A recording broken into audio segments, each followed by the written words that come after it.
இரவு பகலா ஜேசிபி வச்சு மண்ணை அள்ளிட்டு இருக்காங்க. எங்க எங்க எங்க பண்றாங்க? அதான் சார், திருப்பத்தூர் மாவட்டத்துல ஆயிஷாபி நகர்ல 21வது வார்டுல நீங்க வேணா பார்க்கலாம். நான் இது கூட கொண்டு வந்திருக்கேன் பாருங்க. மண்ணை அள்ளிட்டு. ஓ, ஆதாரத்தை கொண்டு வந்துட்டீங்களா? ஆமா ஆமா. சரி, மக்களுக்கு காட்டுங்க எடுத்து. கண்டிப்பா பாருங்க. மக்களே, இதெல்லாம் உண்மைதானா? பாருங்க, வேற எங்க போட்டோ எடுத்து காட்டுறாங்களா? அந்த மக்களுக்கு ஏதாவது விடியல் வராதான்னு சொல்லி போய் பார்த்துட்டு ஏதாவது பண்ண முடியுமான்னு பாருங்க. கண்டிப்பா எம்எல்ஏ இருக்கீங்க, ஜேசிபி இயந்திரத்தை வச்சு செய்ய ஆட்சி உத்தரவிட்டிருக்காங்க. ஆனா அதுக்கு ஒரு பிரயோஜனமும் இல்ல.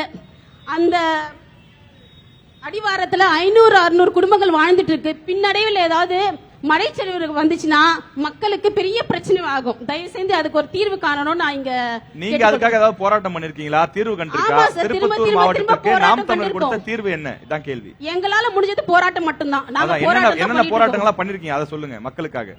இங்க லோக்கல்ல திருப்பத்தூர்ல.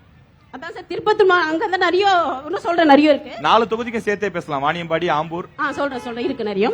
ஆம்பூர் பிலால் நகர்ல மக்களுக்கு 30 ஆண்டு காலமா ஒரு அடிப்படை வசதி கூட இல்ல. மயான வசதி, குடிநீர் வசதி, ஒரு போக்குவரத்து வசதி எதுவுமே இல்லாம மக்கள் அவதிப்பட்டு இருக்காங்க. காஜா நகர் இருளர் குடியிருப்பு 7வது வார்டு, குறைந்தபட்சம் அங்க 50 குடும்பத்துக்கு மேல வாழ்ந்துட்டு இருக்காங்க. அந்த குடும்பத்துக்கு குடிநீர் வசதி இல்ல. அதாவது சரி, ஒக்கனிக்கல் பைப் கனெக்ஷன் இருக்கு, ஆனா குடி தண்ணி இல்ல. அங்க தண்ணி வேணும்னா அவங்க 2 கிலோமீட்டர் தூரம் நடந்து போகணுமா.